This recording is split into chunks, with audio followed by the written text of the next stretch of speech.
আমরা আরাকানের যে সেনারা বাংলাদেশে এসেছে এই প্রসঙ্গে স্বরাষ্ট্রমন্ত্রীর মতামত আমরা সেদিন দেখেছি। স্বরাষ্ট্রমন্ত্রী বলেছেন যে এটা কিছুটা সত্য, কিছুটা মিথ্যা।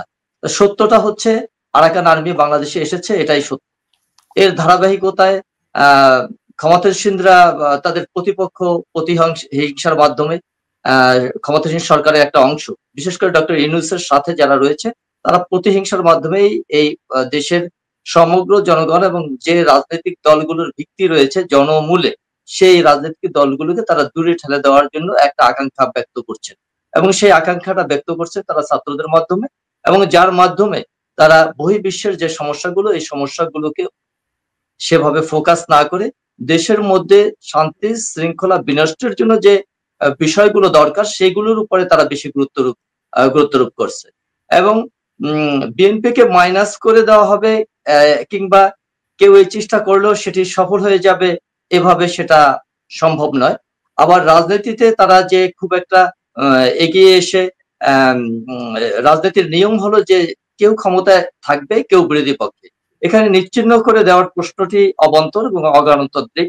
আমরা 1975 সালের 15 আগস্ট এবং গত 15 বছর ভোটের মাঠে যে প্রধান প্রতিদ্বন্দ্বী বিএনপিকে এবং আওয়ামী লীগকে দেখেছি একে অপরকে রাজনৈতিকভাবে নির্মূল করবার জন্য প্রক্রিয়া করেছিল, কিন্তু তারা সফল হয়নি।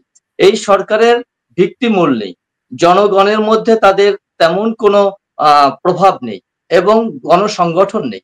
সেই ক্ষেত্রে তারা একটি রাষ্ট্রের একটি বড় দলগুলোকে, বৃহত্তম দলগুলোকে তারা নিচ্ছিন্ন করে দিবে এবং এই ধরনের দেশের ভিতর কোনো নির্বাচন প্রক্রিয়াকে প্রলম্বিত করে তারা দীর্ঘদিনের ক্ষমতায় থাকার যে আকাঙ্ক্ষা ব্যক্ত করছে সরকারের মধ্যে কেউ কেউ, সেটা আসলে সুদূর প্রসারী কোনো চিন্তা ভাবনা নয়।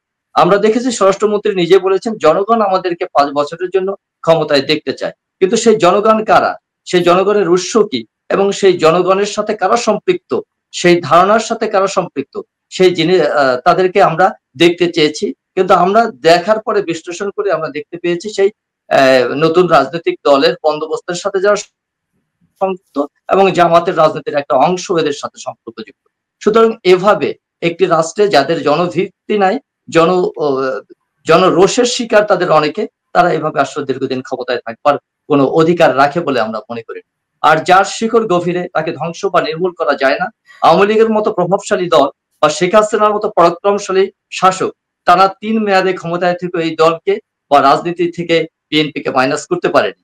সেখানে বিএনপিকে এখন মাইনাস করবার যে প্রক্রিয়া তারা চালাচ্ছে, কেউ কেউ বলছে তার জুলাই অভ্যুত্থানের পরে বাংলাদেশে যে একটা বিরাট অনিশ্চয়তা তৈরি হয়েছিল, সেখান থেকে এদেশের রাজনীতি অর্থনীতিকে টেনে তুলতে বিএনপির বিকল্প কোনো শক্তি এই মুহূর্তে আমরা দেখছি না।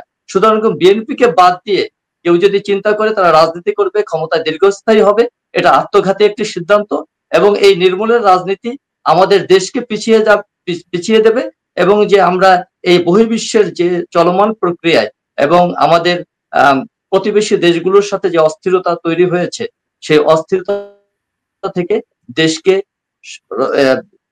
দেশ সেই অস্থিরতা থেকে আমাদের দেশকে নিরাপত্তা দিতে পারে একটি গণতান্ত্রিক সরকার। সুতরাং অন্তর্বর্তী সরকারের নামে এই সরকার দীর্ঘদিন যদি দেশে বিরাজমান থাকে এবং ডক্টর ইউনূসের মতো একটি প্রতিষ্ঠান বা একজন লোক যদি পরকন্দজ হয়ে অবৈধভাবে ক্ষমতা দীর্ঘস্থায়ী করতে চায়, সেটা হবে একটা অযৌক্তিক এবং অসম্মানজনক পরিসমাপ্তি।